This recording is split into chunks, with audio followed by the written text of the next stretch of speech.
Key Club é um de jovem esse na nossa lança, dus ano passado nós estávamos tendo nossa primeira instalação, dus é algo que ainda novo na Bonaire. Ela quer ser segura, maneira nós começar em 2021 com três muchas, tendo contato com o Key Club de Aruba, para pouco a pouco nós podemos começar a se unir nós. E prometo nós queremos, nós estamos tendo 5 membros para nós poder inscrever nos mês internacional. E agora que nós temos um clube de 22 membros.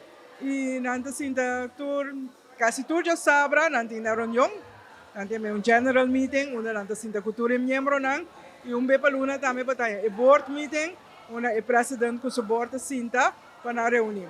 E nós temos com SMAC, e nós também como advisor temos sempre acerca, e também temos um SMAC, para ter uma energia de open aqui.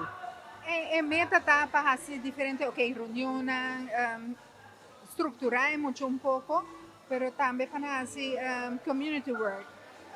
Essa aqui do Nabec na Bonaire, como é muito nada toma essa. Dus a meta de Key Club, em verdade, qual é uma organização mais grande no mundo, com estudantes internacional. A meta principal é, em verdade, liderazgo e também character building, uma de forma caráter.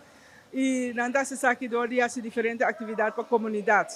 Nós temos um serviço para a comunidade e para que aqui nós temos fundraising para recordar fundo para essa atividade.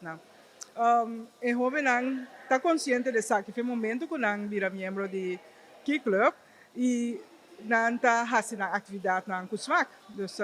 Nós sabemos que quando nós vai para passar, por exemplo, nós uma atividade para gente grande, nós uma tarde de vega, game night, agora com a Yamele, onde nós invitar diferentes gente grande e junto com nós sentar um dominó, mensagens e na mesa organizar rápidos que drankjes na pende e estava algo mais leuk mesmo. O Key Club que brahacha de Liceu Boneriano, dus tu promevo me seta na Liceu Boneriano, dus estudante na Liceu Boneriano e aí namo por tomar contato com o presidente ou via de na mentor na escola, se não está interessado para dentro do Key Club.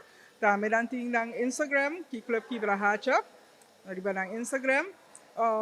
Nós que vamos club de Bonaire, seguro que sigue com mais club de jovem, agora que nós arrancamos com isso aqui, nós temos 2 anos, nós estamos novo para nós tour, e a intenção está para nós seguir para o com a SGB também, nós falamos club de jovem.